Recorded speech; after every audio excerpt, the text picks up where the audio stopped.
Miami football and controversy have often been stated in the same sentence.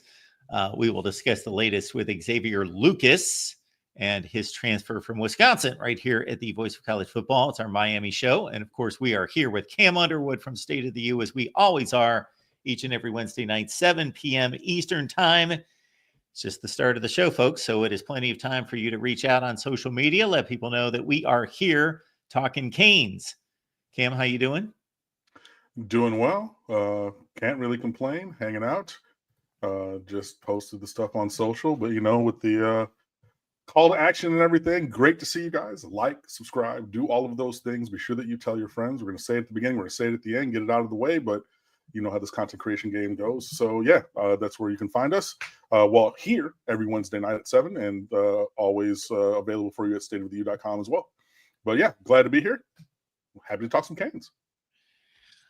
Xavier Lucas didn't necessarily light up the stat sheet, and I got to say that I don't remember seeing him play, even though I watched Wisconsin play a few times this year. Oregon in particular, that game comes to mind, and a couple other times. But looking into his ability, his potential, his ceiling, and also what he did produce when he was on the field, he was in the All-America freshman type status.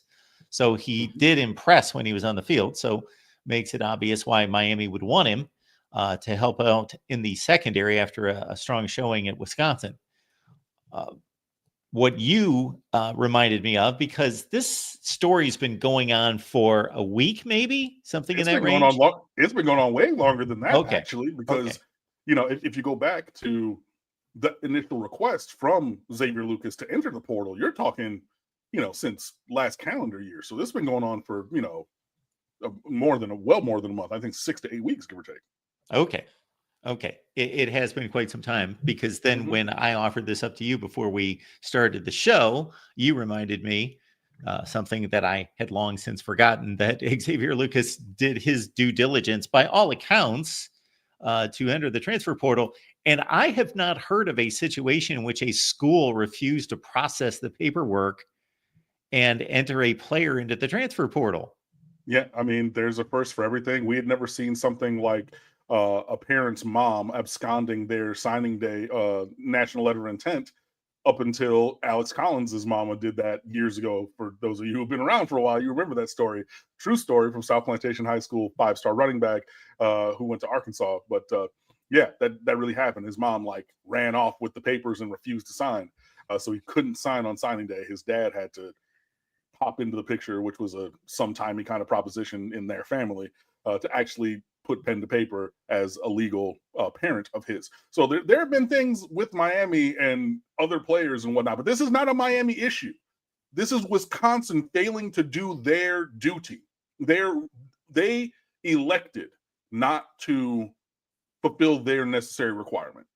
So Xavier Lucas said, hey, I want to go into the portal. Now, this is a kid who's from South Florida, bounced around a little bit, went to Deerfield, went to Dillard, landed at American Heritage as a 3-star, was a fringe kind of player, and I don't, for everybody who's watching, both Deerfield and Dillard are very, very high caliber track teams, right? So if you remember Denard Robinson, who was a player when I worked at Deerfield Beach, they had a foursome that broke the state record in their classification on 4x4, or sorry, 4x1 then.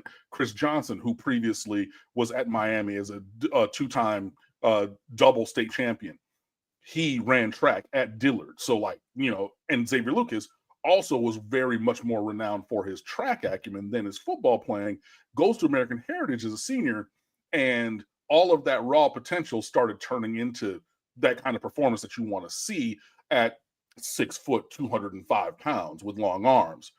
And so Miami did take a run at him, but didn't really go all in. He was a player we would have taken in the class of 2024, but he wasn't make or break.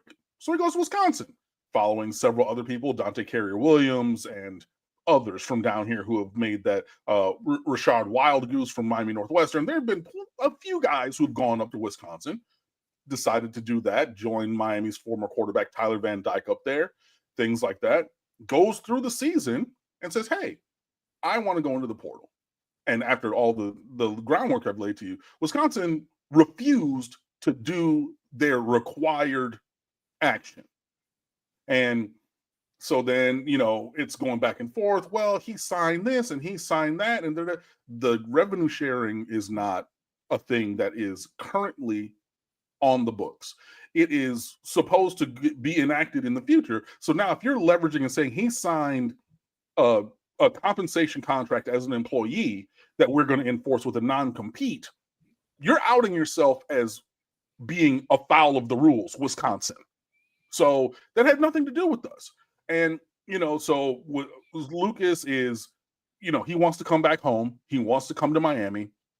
There was somebody from Wisconsin who made the spurious accusation that they have tangible proof that Miami tampered with Xavier Lucas. Show and prove, put it up on the Summer Jam screen. And if we did, we did. I'll be the first one on here to say, hey, if you have that, but if you're making the accusation, show it, bitch. Sorry, excuse language. But yeah, so it came to the point finally when you have move-in weekend and things like that. If I look it up really quickly, I should have had this. Miami academic calendar spring 2025. So move-in day has already come and passed.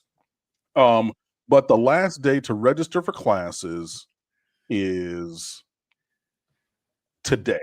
Was today. As I'm looking at the academic calendar on my computer right now. Let me make sure that's right. Last day for registration and to add a course. Yeah, January 22nd. Today, Falconer TRX. Got to throw it up. So he had up until literally today, and we're past the close of registrar, the registrar's office. So if you want to attend the University of Miami in this semester, that window is now closed. You cannot register. You cannot add classes by the time that you're hearing my voice, whether it's live right now or pre-recorded, right? So Xavier Lucas did what students all over know. Shout out to my boy Dirty Dave, who went to Clemson, transferred to Miami. Shout out to my boy Eric Stinnett, went to North Texas, transferred to Miami. You get where I'm going here. He withdrew, Xavier Lucas that is, from Wisconsin, as is his right as an individual and a student, and then matriculated at the University of Miami. Boom.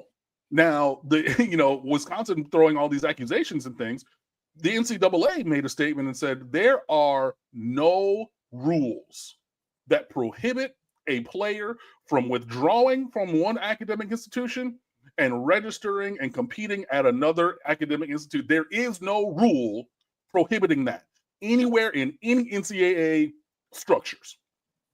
So what are we talking about here? We're talking about Wisconsin being butthurt and trying to strong arm a kid who didn't want to be there to stay there. And I mentioned a couple players from South Florida who went there, and 2 of those 3 had very negative interactions with other coaching staffs and just the structures at the University of Wisconsin. Look, they are not new to creating controversy with players from South Florida going up there and treating them the wrong way, not doing right by them. That's firmly what happened with Xavier Lucas. They did not do right by that man and forced him to make a choice. Well, they tried to force him into, I was going to say something that would have been very, very, very, I don't want to say that. I don't want to go there. But they were trying to force him to stay there against his will. Sorry. So he took the path, and this is a structure that any student can do. He withdrew from the university and enrolled at a better institution known as the University of Miami, located in beautiful, sunny Coral Gables, Florida. Period. The end. Now, in terms of Miami, that's another huge get in the transfer portal, or even though technically he didn't even enter the portal, but whatever. On our roster for next year, that's a huge get. This is a player that, again, we did recruit out of high school, even if he wasn't at the top of the list. This is a kid who, showed up well when he had time, on the field and everything. I believe he had a sack against Oregon coming from the secondary, had a couple PBUs, a really nice reach behind him, double toe tap interception in the game. This is a kid with all the physical tools, and he gives you another player of the caliber that you need to have in the secondary.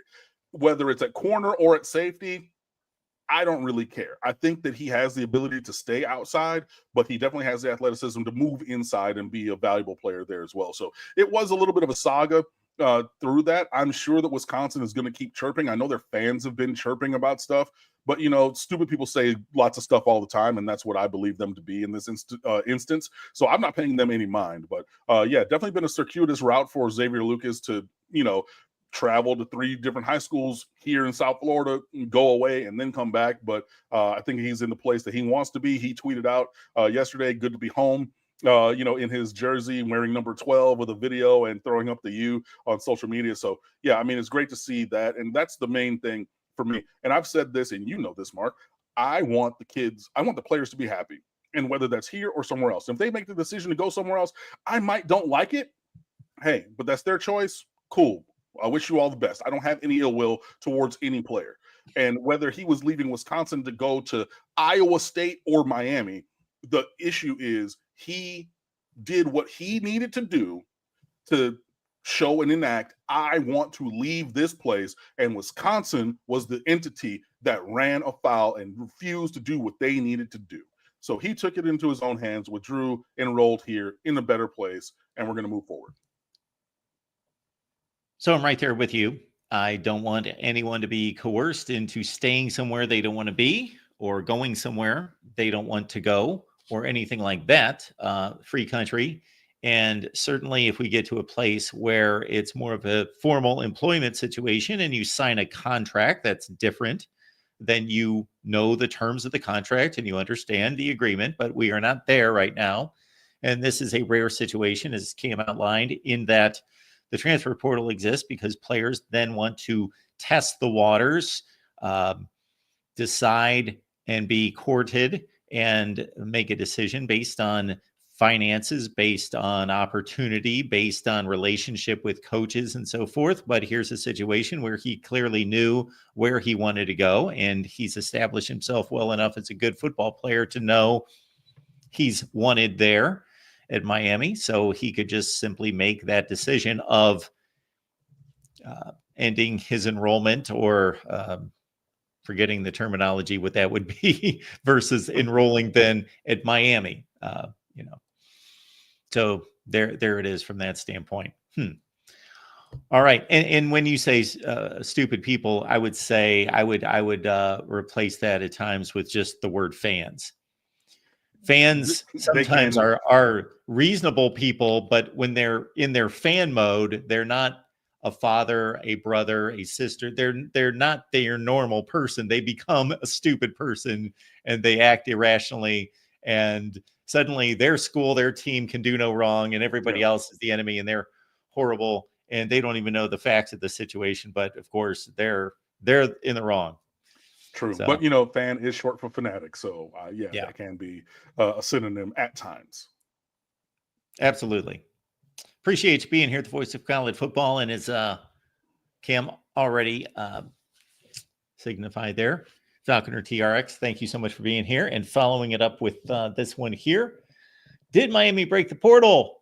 Xavier Lucas transfer. The future part of this is going to be interesting. And I touched on it with the NCAA statement saying, basically, there is no portal. Like, withdraw from here and transfer there if you're able to do so, and there might be, I know Duke and Stanford and, some institutions that have very high academic standards, you might want to transfer there and like run into issues with that. But yeah, the NCAA was like, there's no rule prohibiting that. So I know that in the world of sport, we've kind of created this marketplace for player movement kind of a thing, but like withdraw here, enroll there, and then you have an agreement with the school about whatever your financial aid package would be. I mentioned, a couple of my friends from Miami who transferred down and I don't know the entirety of their situations, but was told by them that, they were on some kind of scholarship. Hello, for a media broadcasting major and a music business major, of the two people who I mentioned earlier, specifically, well, then why would not a liberal studies major? Now you're going to say, well, they're really a football player. And if we're still doing the student athlete thing, right? liberal arts or communications or whatever at one school can transfer to another and get whatever financial aid the institution wants to give them. If it so happens to be that they want to give them the full presidential scholarship with stipend and extra meals and coordinated workout time, which just so happens to be practice, then they're well within their rights to do so. So it will be interesting to see where this first, like this stone into the lake, I want to see where the ripples of this go. So I don't know if it broke the transfer portal, but we'll see. And I didn't bash Iowa State. I just mentioned them as another institution to which one could transfer from Wisconsin. That was all, Falconer. You're good. Yeah, it's a good thing, Falconer, that your son there, or your youngest, I shouldn't make a distinction there. I don't know. Your youngest just got in because, of course, there could have been a huge Pop-Tarts Bowl confrontation there. So you got that out of the way, that conflict of interest now before you can wish your child success there at Iowa State, Ames, Iowa, of course. And long way from home. Well, yeah, it is a little bit of ways from home, but that also harkens back to, remember when Miami played West Virginia in that bowl game, and it was Mike Harley's senior year, and he was committed to West Virginia because Miami wasn't going after him, and everybody dubbed it the Harley Bowl, and then Miami ended up winning, and he became here, and then he had the record for most catches in the career until Xavier Restrepo just broke that. I remember that. So yeah, these things happen. We're talking Canes with you. Here at the Voice of College Football. Leave those comments, questions there in the chat. We do appreciate the contributions in any way that you can make it. Of course, the super chats for the comments and questions in particular, but please like the video and let people know you've got spheres of influence that Cam and I don't have. Let people know that we are here talking Miami football with all of you every Wednesday, and we have some announcements to make on down the line here very soon concerning some expanded coverage. So be excited about that. Even though you don't know what I'm talking about, I'm just telling you to be excited. In the business, they call that a tease, Mark. So you planted that seed and got them hooked. So yeah, we'll talk about that a little bit down the line. But yeah, absolutely. All right, folks. Before we get to a fun little game, I'm going to play with Cam concerning the teams that participated in the college football playoffs. We need to make sure that we cross all the T's and dot all the I's concerning anything we need to talk about concerning Miami. So we just got done with our Florida State show. They had a junior day. They have another big weekend, et cetera, like 300 players coming through. Anything of note on the Miami front? Yeah, Florida State, they want to pump up those numbers and everything, but the visit cycle for the next, for 2026 recruiting class in 2027 has already started with the Battle Miami 7-on-7 tournament, which was last weekend. Yeah. All of those teams and players, elite teams and players, visited Miami. So there were already hundreds, more than will be at Florida State. Verifiable. Go look at the rosters, check it yourself. But that is the first stop of the Battle 7-on-7 tour every year is MLK weekend in Miami after the dead period is relieved, so players can go visit campuses. And on the Saturday, I believe it is, they do all of the games in the morning to give time for everybody to go and travel, down to campus and things like that. So, Jesus, excuse me. Tons and tons and tons of players were down there, including Darion Coleman, your 2026 Miami Hurricanes quarterback commit, whose team actually won the 7-on-7 tournament. That's the second year in a row that Miami's currently committed quarterback led their team to victory. Luke Nickel and his team last year won it, and then Darion Coleman this year won it. This kid can spin the ball, and I'm very excited about Luke Nickel and what he can do. We're now, I believe, starting to turn the corner and recruiting quarterback the way that we need to recruit quarterback. When you have Luke Nickel one year, Darion Coleman the next year, and these are the kind of players we had. I mean, look, and I'm fine with these guys, but you have year after year after year of developmental guys, right? And you need to get away from that. You need to start to really get star power at the most important position on the field. I'm sorry. And we got that star power multiple times through the transfer portal, but now I think that we're getting it through high school recruiting, which is where you need to have it. Even if they don't always work out, you need to go to stateoftheu.com, click recruiting rules, recruiting rule number 1, get a quarterback every year. The narrative for why you need a quarterback every year is right there. And you need quarterbacks of a requisite caliber, not guys like Preston. What was it? Preston Dewey. There was a kid from Houston. Lord Jesus. Peyton Matoka. That's the one. Oh, yeah. That's a number 5 quarterback on your roster. That's a guy who's there so that your number 1 quarterback doesn't exceed his throw numbers during off-season camp. He's never going to play a meaningful snap here. And I think that we've had some guys of that ilk. But Darion Coleman, he's small of frame, right? He's more Bryce Young in build, right? Kick and spin it. Luke Nickel, 6'2", stocky, 210, 215.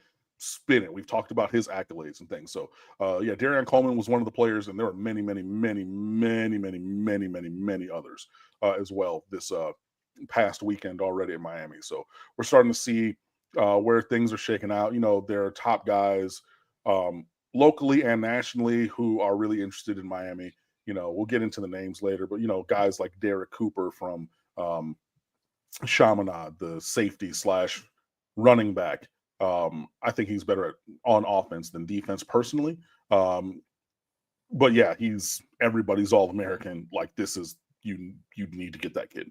And he was on campus and so many more. So yeah, we're already doing the work with that. Getting kids on campus, doing the tours, you know, really starting to, or continuing to build those relationships that have already been built from previous camps and junior days and, you know, game visits, even for players who are not on the current recruiting year. You know, when you have 300 and 400 kids come to, like, you know, a random home game, all of those are not going to be current targets for the current year. So, and we know to recruit elite players, it's really a 2 or 3 year cycle. And Miami is well entrenched in that. So yeah, we're just going to keep moving along with that and see where things go. But yeah, I trust this staff as much as it is. And, you know, I'm also looking forward to see who the rest of the staff is when we fill it out. But yeah, we're in a good spot with recruiting, as we always are. I think there are 3 commits in the current group for 2026.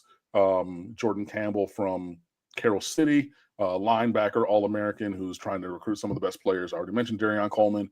And then get ready to feel old, ladies and gentlemen.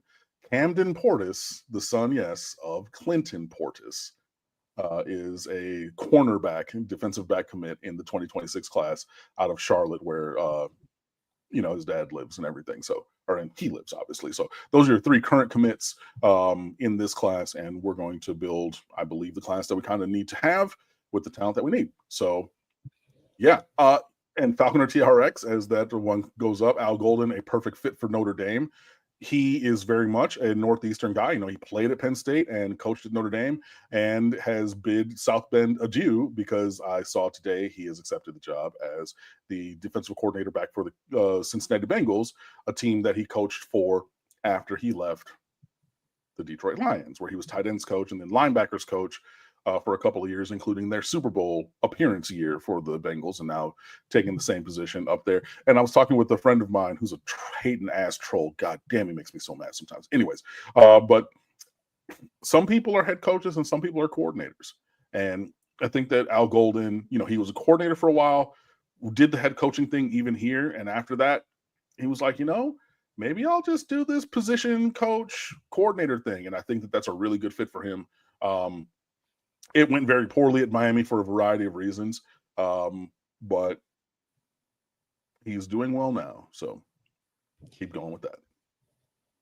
And it underlines the comings and goings due at the conclusion of any team's season, regardless of when that happens. You know, the pros and cons of being involved in big time athletics in regards to having a lot of benefits. A lot of the world is at your feet, but at the same time, man, it's not like transitioning in jobs in the rest of life where, okay, this didn't work out. I moved on. I took a few weeks off. I'm starting a new job. Then I got 2 weeks before I'm going to start there. I put in my 2 weeks or whatever. I got this transition. I'm going to ease into the next thing.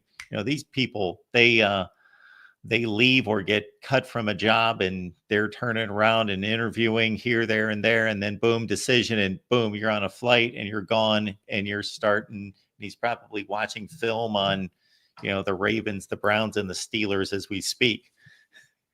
Yeah. Paolo, we do appreciate you being here as always, sir. Thanks for the contribution. A couple of off-season list ideas. 5 most disappointing Miami years since joining the ACC, and 5 best, 5 worst recruiting classes since the Al Golden hire in 2011. All right. That's a good one right there. Thanks, Paolo. Leave it up, leave it up, leave it up, leave it up. Will do.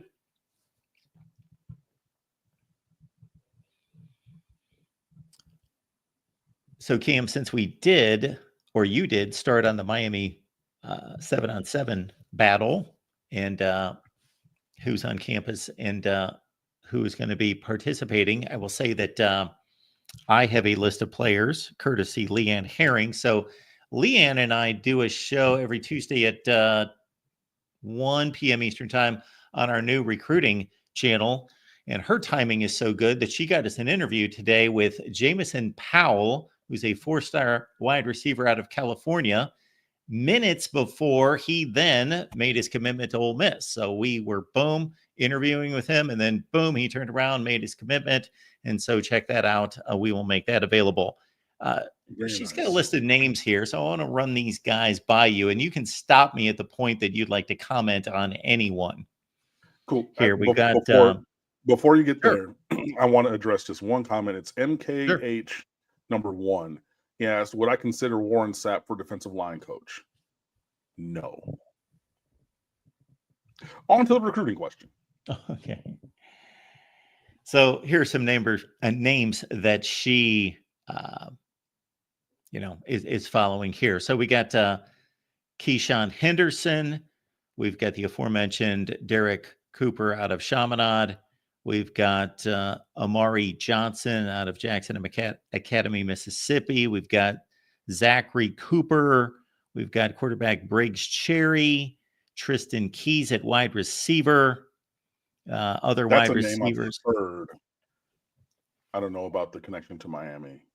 I saw some film on him. He was making some pretty ridiculous catches in 7-on-7 drills. Pass catcher in Jermaine Bishop, Ethan Booby Feaster, and then on the... I'm sorry. That kid is ridiculous. Okay. Booby Feaster, Texas. He goes to DeSoto, I believe. Yes. Yeah. That's a team that... Hold on one second. I'm sorry. Miramar High School played out in DeSoto back when I worked there in 2010, right as they were beginning their ascendancy as a program. And everybody associated with DeSoto, and I've seen the videos, I've seen the workouts, I've seen the game highlights. Everybody says that this Booby Feaster kid is next level. Like, there's guys who've gone to Ohio State, they've gone to Texas, A&M, Oklahoma at wide receiver from DeSoto.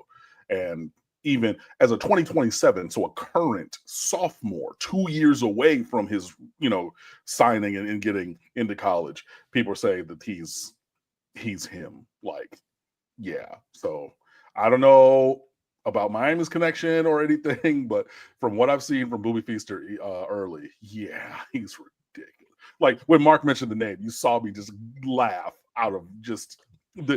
look up the huddle. Shenanigans. Absolute shenanigans. Big, fast, strong, runs good routes, strong hands. Like, what could you not want that he brings? Which is nothing. He brings everything.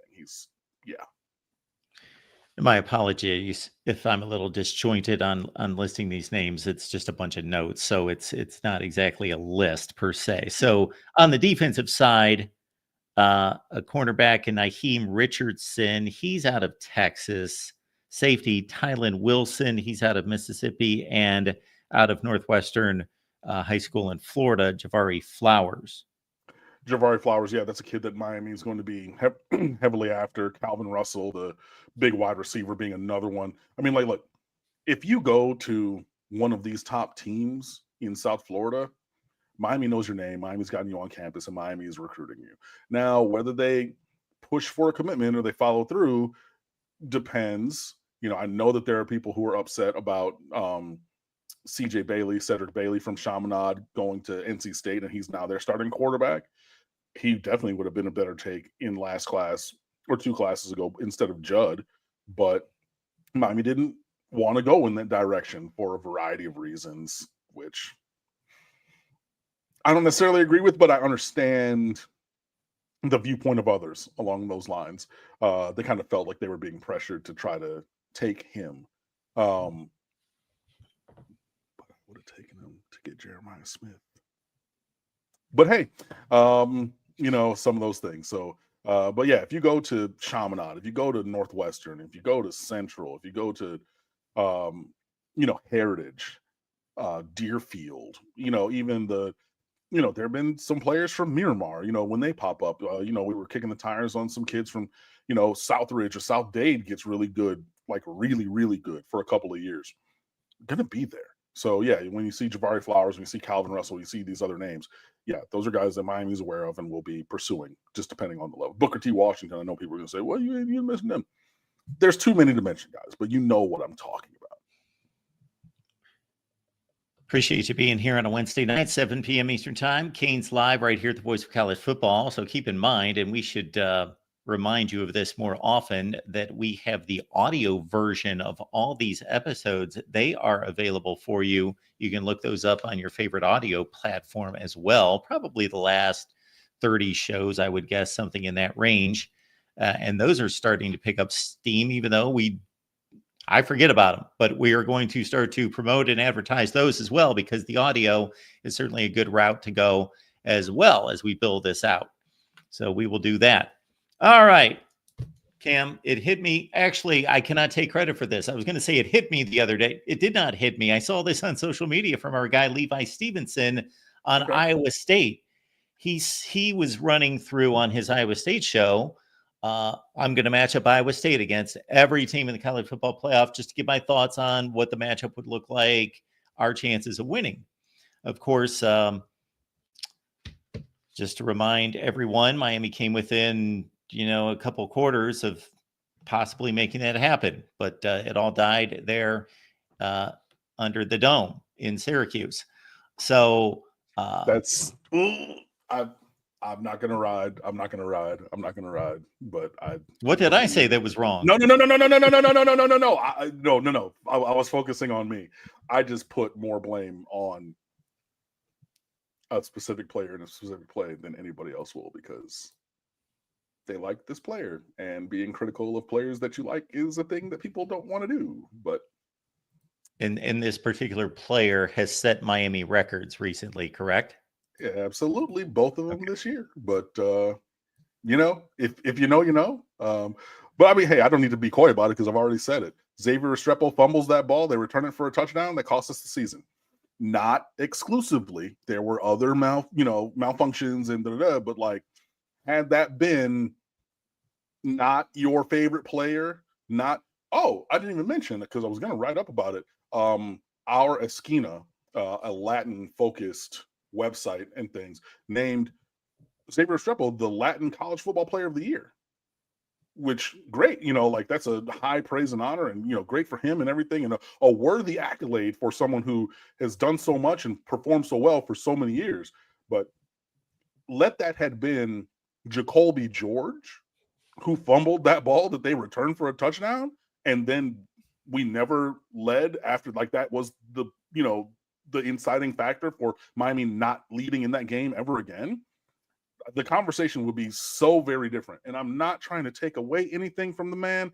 I believe that he's going to be a top 2-round NFL draft pick. He still is the record holder for career receptions and career receiving yards at Miami. He was here for 5 years. He transferred from St. Thomas to Deerfield Beach specifically so he could enroll early and be on campus and be a Hurricane and be, earn his degree and put on these colors that I wear with pride and that he has worn with pride. But I think that there's a level of glad handing. I think that there's a level of just hands off about a performance from him and he fumbled 2 weeks in a row, by the way. Just, I'm just putting it out there, like I think that if it were someone else, the vitriol and the tenor of that conversation, I'm the only person who mentions it. It would have been, the first topic if it were many other players. And I don't necessarily think that that's fair. And honestly, at this level, performance is performance, whether I like you or I don't. And I do, because I don't harbor ill will, but like, it's crazy to me that I'm the only person who remembers that or brings it up. And anytime I do this, or if I said it on social, which I've done a couple of times, man, you just hating and I'm not. But like, again, if that were Robert Knowles, remember when he was in the secondary and he basically was the inciting force for opposing team scoring until his senior year, where he played pretty well. If he was a player you didn't like, I guarantee you would remember that. I guarantee you would bring that up. But because it's a player that everyone likes, including myself, people feel, or it seems to me, that they're scared to have the conversation and call a spade a spade. He fumbled that ball in a place where we went to him specifically to convert that down. I wouldn't have thrown the ball to anybody else. Like, that's your all-time career leading receiver in terms of catches and yards. Yes, the ball's going to number 7. You expect him to make that play. You expect him, and he converted it by 2 yards, right? All of those things, you expect that from a fifth-year senior, somebody to step up and make a positive play to keep this season going and not keep us out of the college football playoff. But the player that you go to with all of these accolades and all of these snaps and all of this everything, let the team down in a way that is unrecoverable.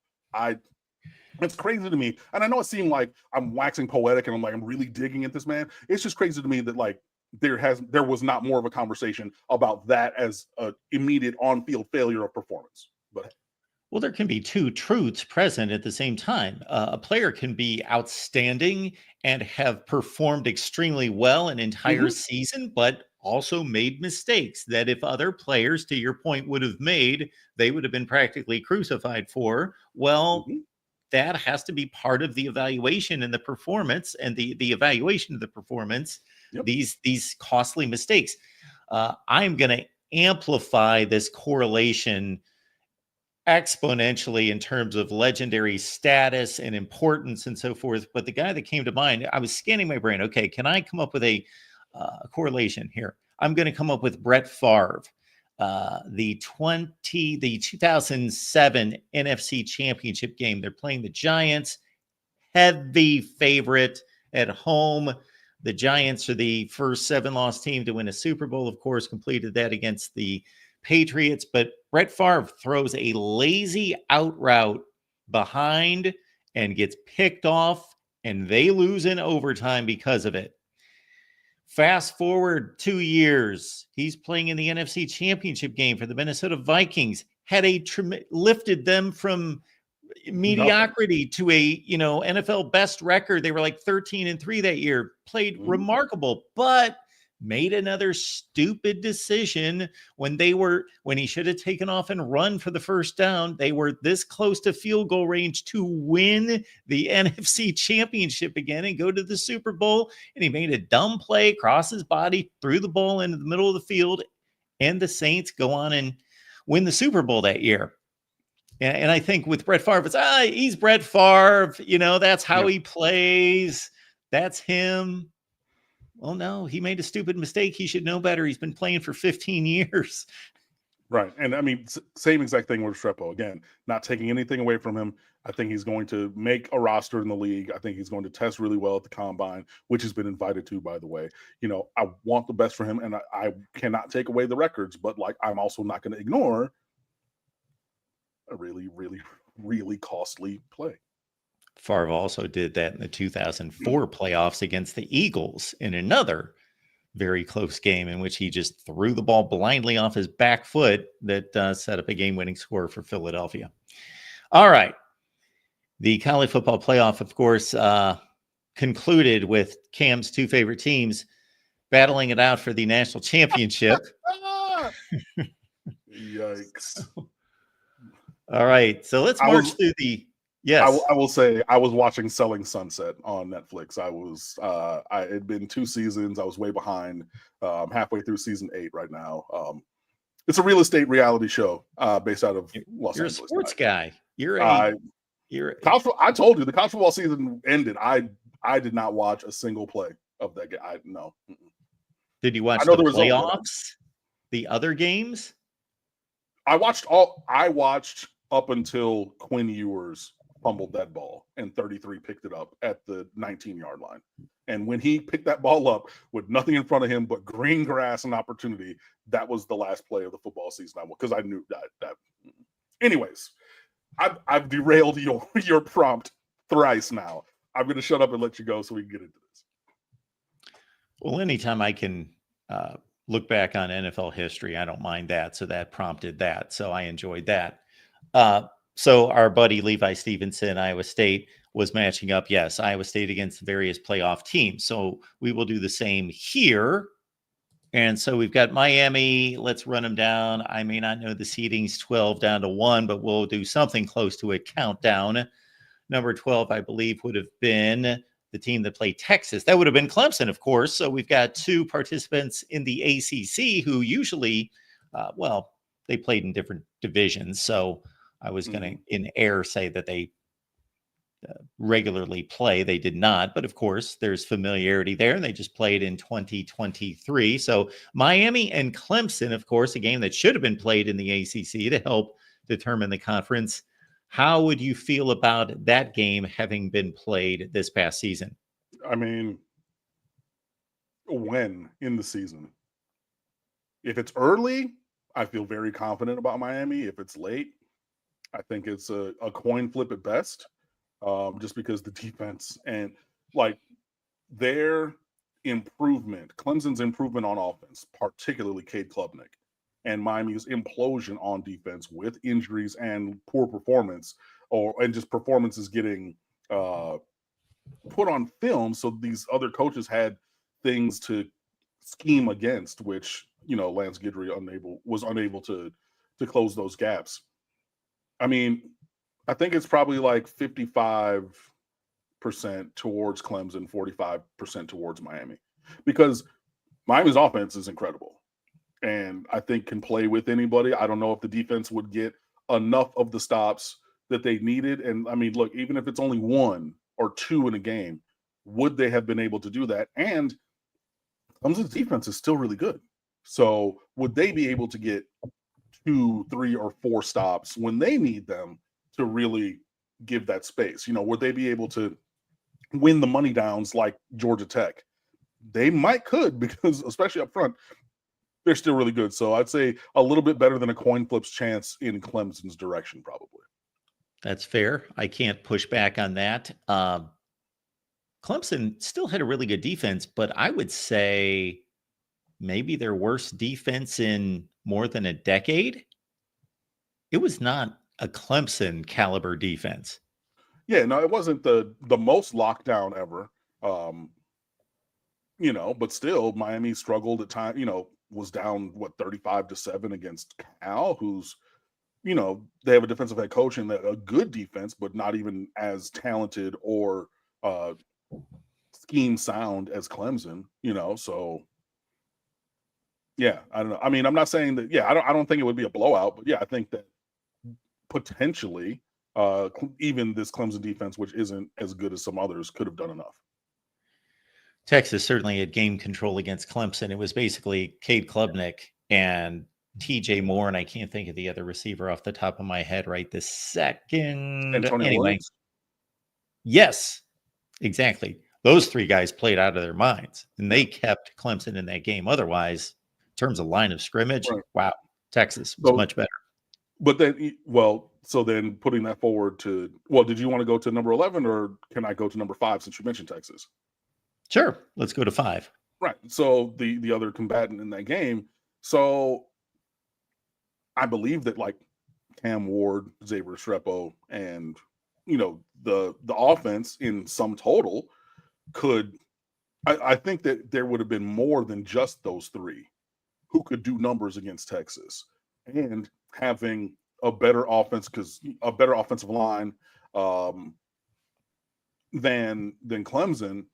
I think there's something there. I don't know that we would have been able to stop Texas, especially if Sark was in his bag. Because in all these games, especially early, Sark was in his first 25 plays play script back.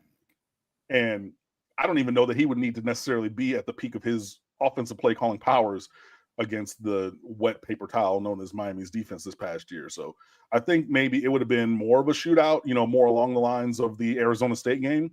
But yeah, I mean, I think Texas wins that game, but I think it would have been explosive play after explosive play on both sides of the ball. And then Texas would have figured out, hey, we're going to run what we should have been running. And every time I watch them throughout the entire playoffs, there's a variety of scheme, but whether it is outside zone, stretch, wide, off tackle, toss, whatever it is going outside of the guard, whatever run play, invariably was unstoppable. And I think that they would have figured that out, and then Sark was sprinkled in a little bit of razzle dazzle, and they'd have been able to pull it out. I don't want to discount Miami's chances, because certainly Arizona State showed us, and I would put Arizona State on the same plane as Miami and a few other teams in the SEC, that Texas was far from invincible. However, that defense, boy, I think the four best defenses in college football played in the semifinals. And I don't know between Texas and Ohio State who was better. It doesn't really matter. Yeah. They were that close. And so I think Miami was capable of beating Texas, but Texas would win the game most of the time. Yeah. All right. We had a 6-11 matchup where, and just to extend on that point, I think most people would determine who was clearly, if not significantly, clearly the best team in the country this year. Number two, though, I'm all over the place. I could take Oregon, I could take Notre Dame, I could take Penn State, I could take Texas as the second best team in the country. I don't know who it is. Yeah, there's a reasonable argument for all of them. So in the 6-11 game, we had Boise State as the 11 seed. Who gave Penn State a pretty SMU good test? 11 seed. SMU. I'm sorry. Yeah. Well, yeah. They played. I was skipping on SMU, another team that Miami should have played this year. I mean, again, if you win in Syracuse, that is the ACC championship game. I think that Miami would have won that game. It would have been 58-57 type thing. But yeah, I think Miami would have found a way. I applaud all of the players from SMU, and I know that they would have been hyped up, especially all the transfers. Like they're the Dallas Hurricanes, or the North Dallas Hurricanes, basically. Every single player except for Jennings, I believe, that made all conference was a transfer from Miami. Elijah Roberts, Jared Harrison Hunt, Jafari Harvey, the running back kid, Brashard Smith. Yeah, like that was all Miami dudes. Ja'Kai Clark at center, even, on the offensive line, like everywhere that you look, and the top players on their team were transfers from Miami, all of them. And then you add in, there was RJ Maryland, who's the son of a former Hurricane, Russell Maryland, but we didn't recruit him because he's too small at tight as a 6'1.5" tight end. And then Jennings, the quarterback. But yeah, that I just don't. Maybe it's orange and green colored glasses or whatever, but I really think that Miami would have beaten them in the ACC championship game, and I believe that if this was in the playoff, they would have found a way. It wouldn't have been 41-17 like it was in Gainesville. Shout out to you, George, in the comments. Thanks for watching, buddy. But yeah, I think that Miami would have won that game. George is just tearing it up, picking all sorts of fights in the chat tonight. I know. I clicked over and I read a couple of them, so I was saving that for him specifically. But yeah, I don't know. George is maybe he's not. He just George is near and dear to my heart because he has commented to this channel and all the other channels more than anybody in the history of the network. Absolutely. But I don't know who else goes looking for fights when their team lost by 24 points to that team. Hey, but George will do it. That's all right. Hey, it's just like the Sugar Bowl year. You lost, you lost the fight on Bourbon Street. Alex Brown shows up with the black and blue eye like this, and then lost the game as well. So, yeah. Well, I think you've been very objective to date here. I would go Miami 65% chance of winning that game against SMU. Yeah, I think, yeah. Yeah, that works for me. Against Penn State, it comes down really to Drew Aller, like which Drew Aller shows up. I think this is another 55 to 58% Penn State lean. But even with Miami's defense not being great, Drew Aller was, I mean, like, look, he threw those 2 dimes in the first 5 throws in the quarterfinals against Boise. And those were the best 2 throws I've seen him throw in his life. And I was like, oh my God, maybe he's going to do something.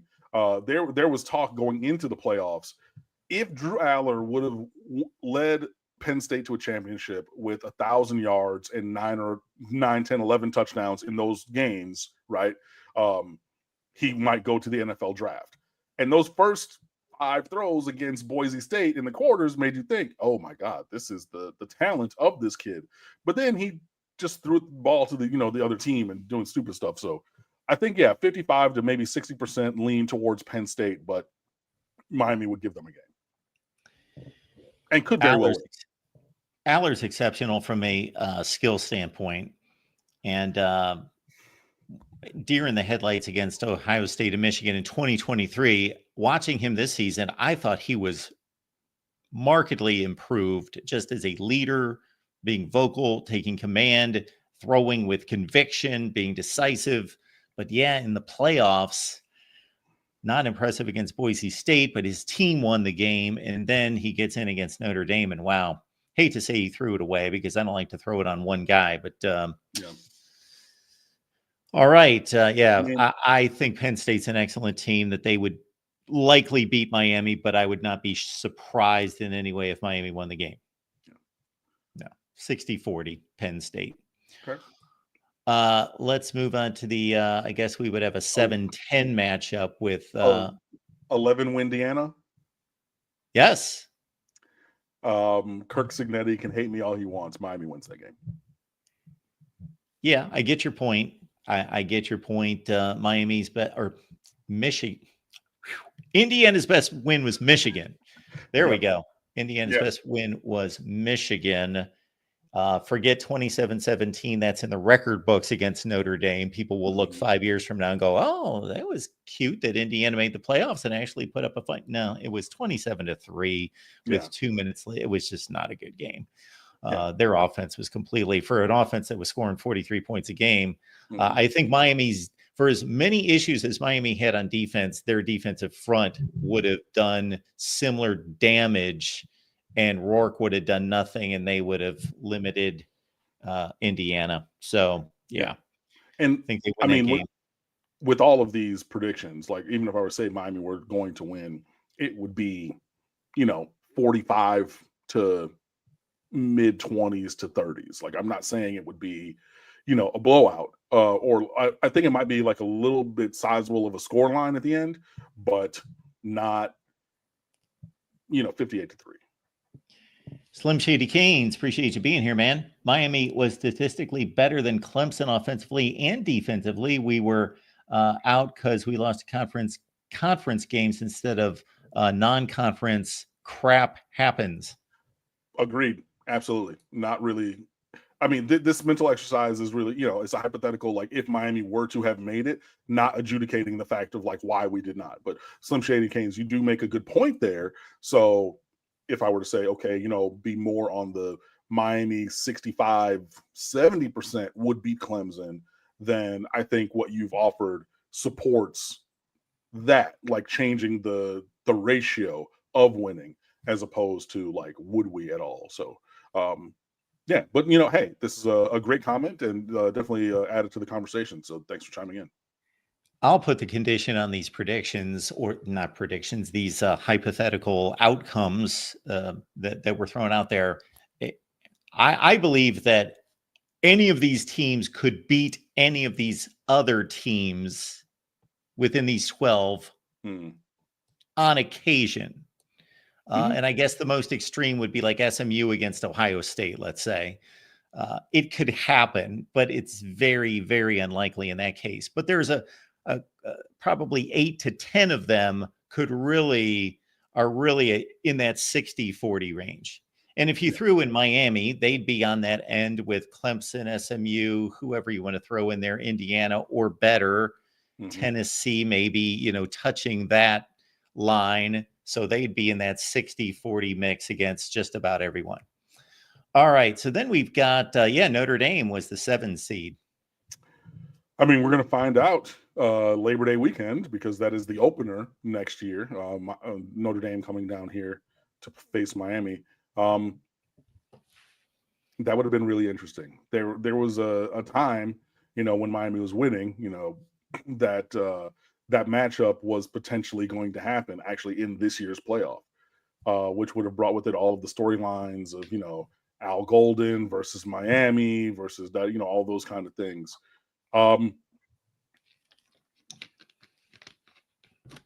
I think,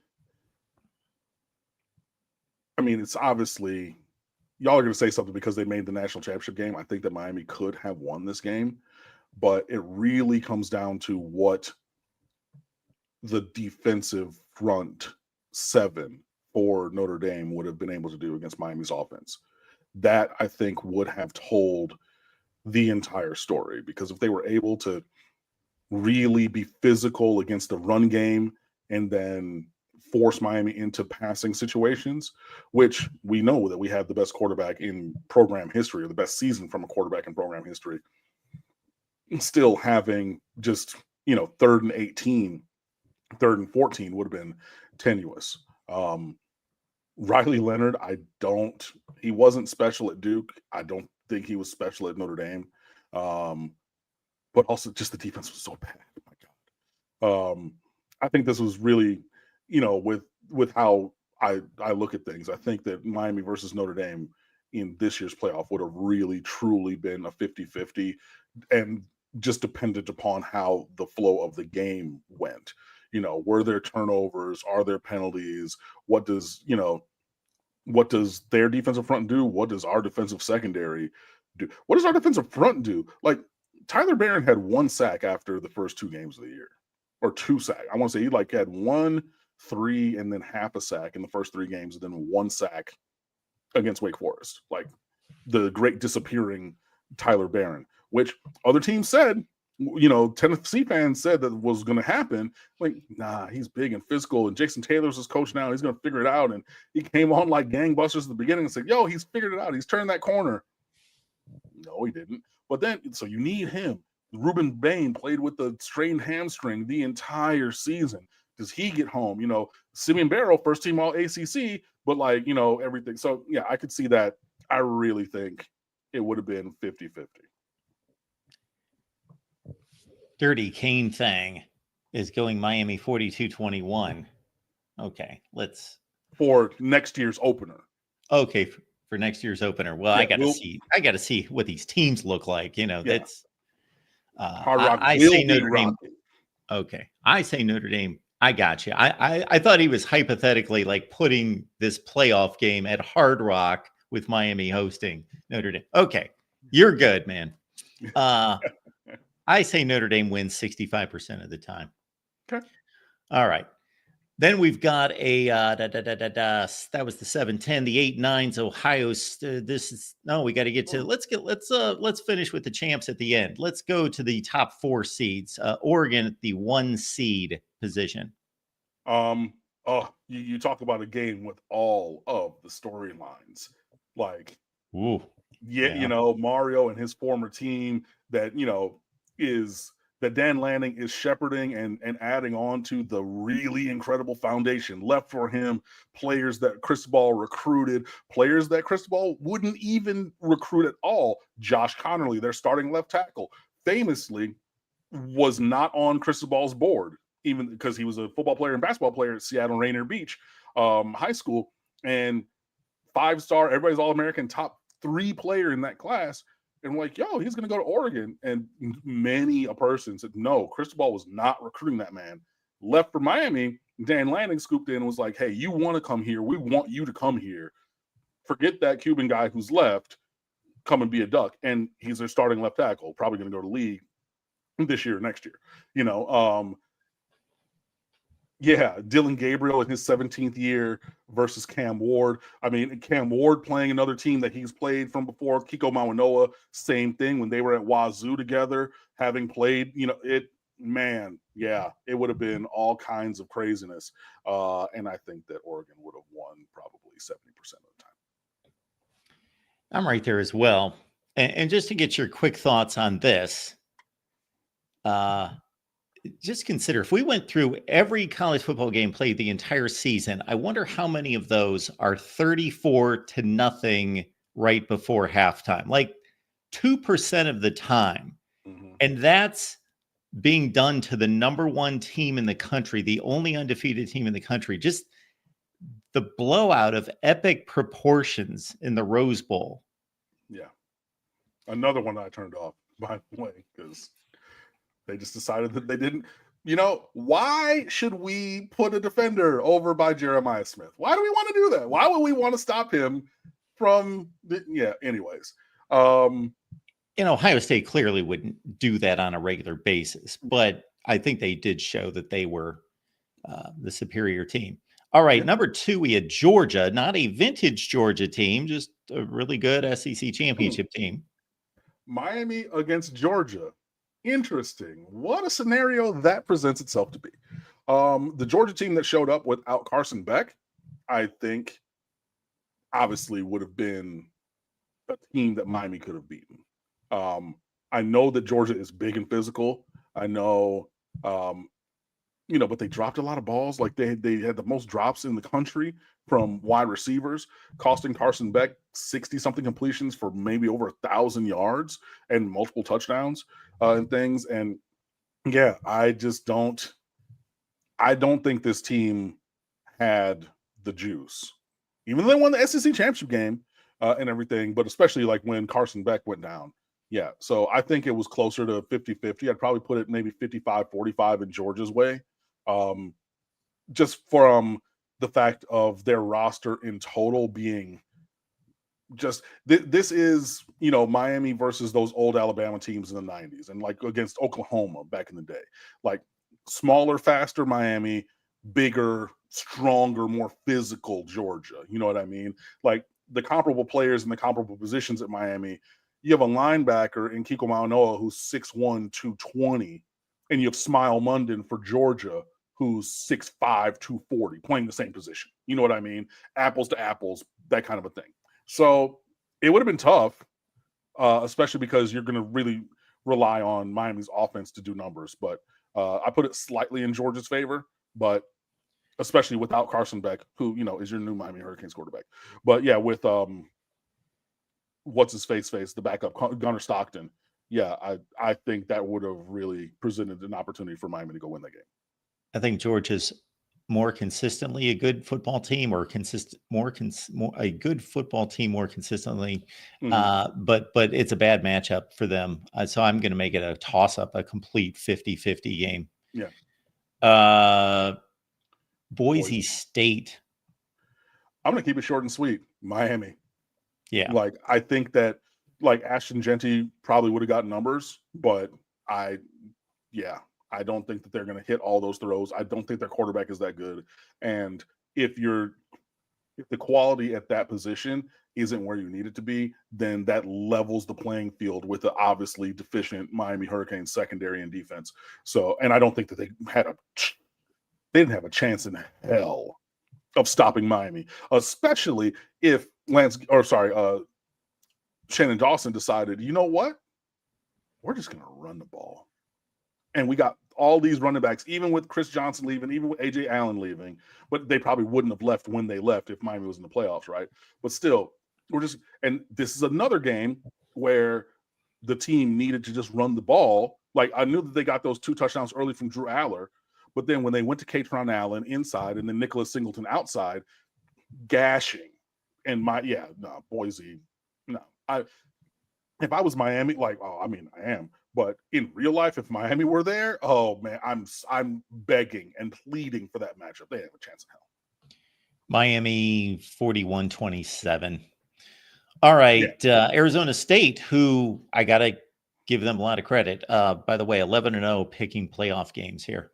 That they did very much test Texas. I was very impressed with Arizona State, but I do think that performance was slightly an outlier. Yeah, they hit a lot of the home run plays when they needed to, and that's how you have a game that's close.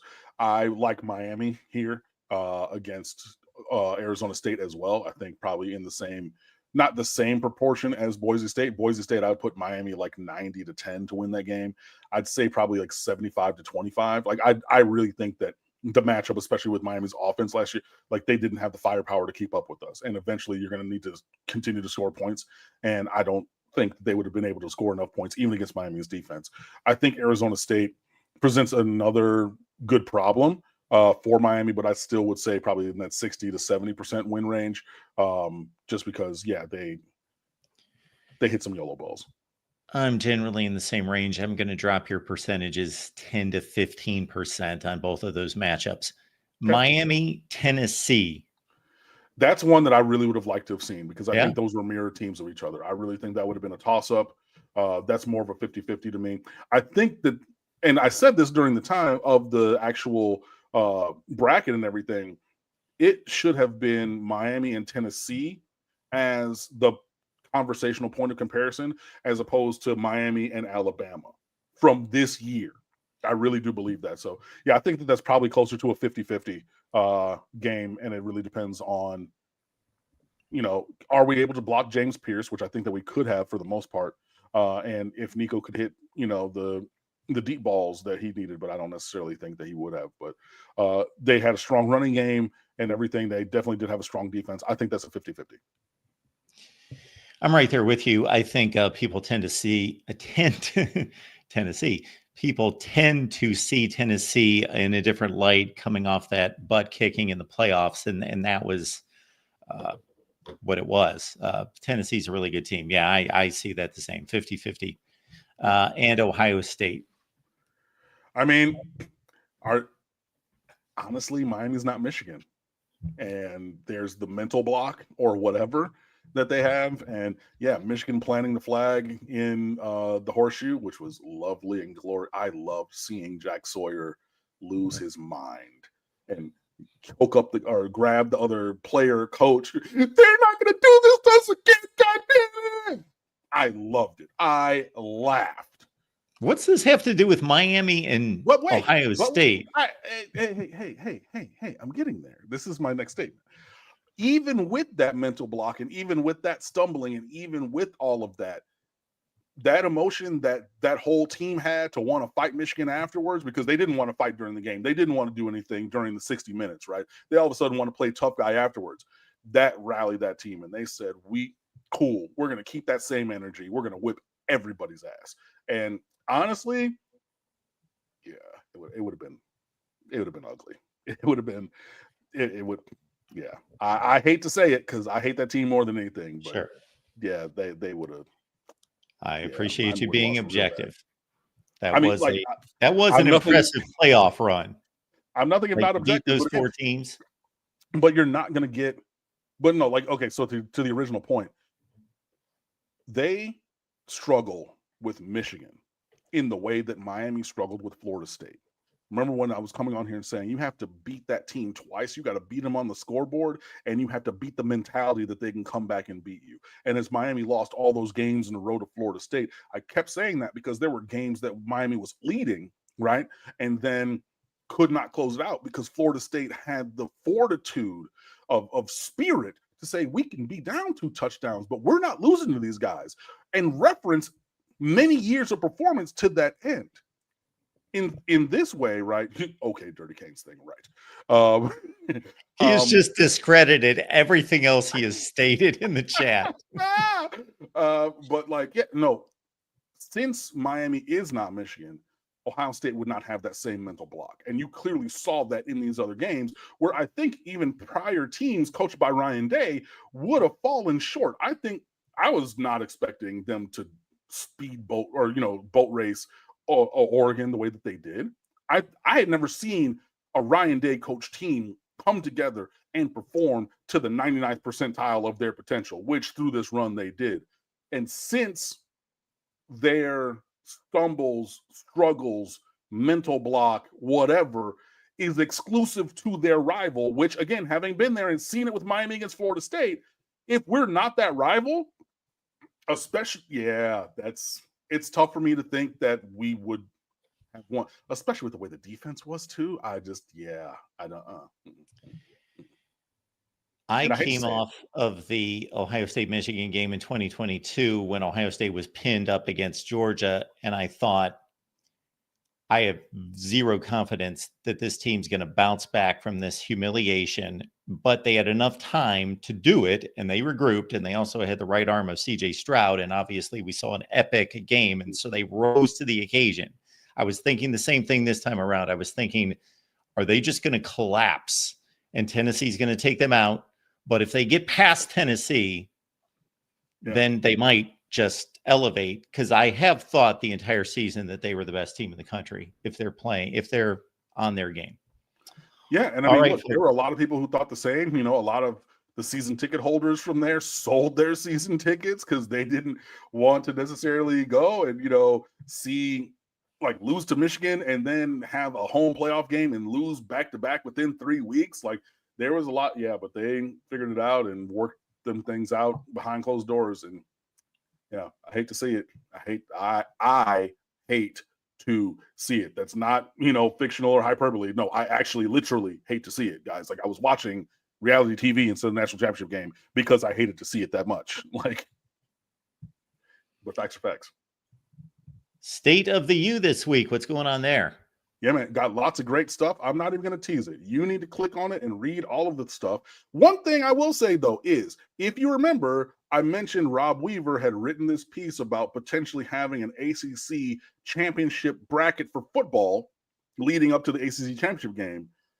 And then this week coming out, the ACC is considering changes to the championship game structure, including a late season tournament of the top 4 teams.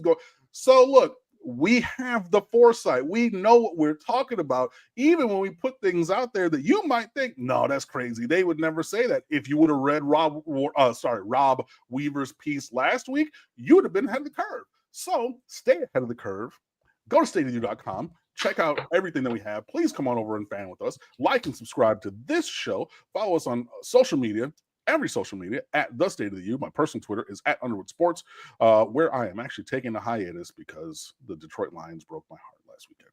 So I'll be back whenever I'm back, but I'll see you guys with that. But if nothing else, I will see you back here next week, Wednesday at 7. So please check us out.